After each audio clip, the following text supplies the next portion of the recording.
अपने अपने राम का दर्शन हमें सिखाता है कि राम केवल एक ऐतिहासिक या धार्मिक व्यक्तित्व नहीं है, बल्कि हर इंसान के भीतर बसे एक आदर्श आइडियल का नाम है।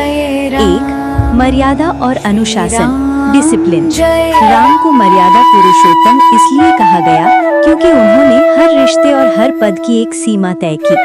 जीवन में कितनी भी शक्ति या सफलता मिले, अपनी मर्यादा कभी न भूलिए। बिना अनुशासन के क्षमता व्यर्थ है।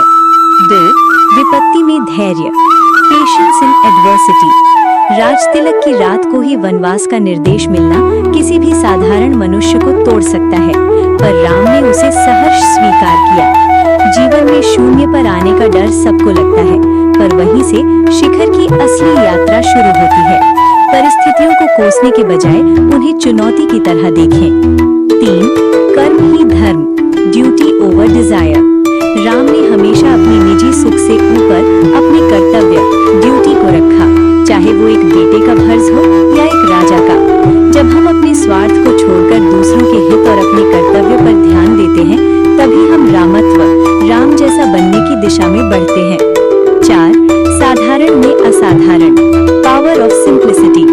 राम ने रावण से लड़ने के लिए किसी शाही सेना की सहायता नहीं मांगी, बल्कि वनवासियों, वानरों और प्रकृति को अपना साथी बनाया।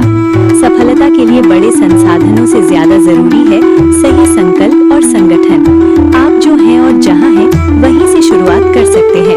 5, त्याग और प्रेम, सैक्रिफाइस एंड लव। राम का चरित्र त्याग की पराकाष्ठा है। उनका प्रेम शर्तों पर आधारित नहीं था।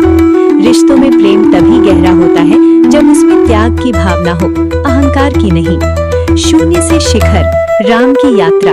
महल से निकलकर शून्य बनकर भी अपने मूल्यों के दम पर विजय का शिखर प्राप्त किया।